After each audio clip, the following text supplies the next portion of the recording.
नस्ल कौन सी आ गई? ये कपला गिरलैंडो है जी, कपला गिरलैंडो।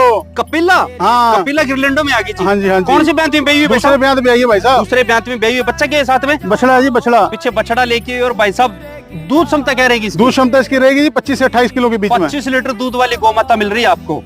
कीमत क्या रखी है इसकी? कीमत इसकी 1,01,000 रुपया जी। 1,01,000 रुपए कीमत है। इसमें ट्रांसपोर्ट रहेगा? Free free free. कितना रहेगा ट्रांसपोर्ट? 600 kilometre free. 600 किलोमीटर का ट्रांसपोर्ट रहेगा। जो भाई इस गाय को खरीदेगा कितना का मान सम्मान कर दोगे? मान जो 24 घंटे के अंदर इस गाय को ले लेगा उसको 1100 रुपए, 11,000 रुपए यहाँ आने 11,000 पे। रुपए की बहुत बड़ी छूट दे रहे हैं ऑफलाइन भाई साहब। ऑफलाइन 24 घंटे के अंदर खरीदता है। हाँ, और जो ऑनलाइन लेगा उसको 5100 की छूट है। जो भाई ऑनलाइन गौ माता खरीद रहा है उससे 5100 की छूट है।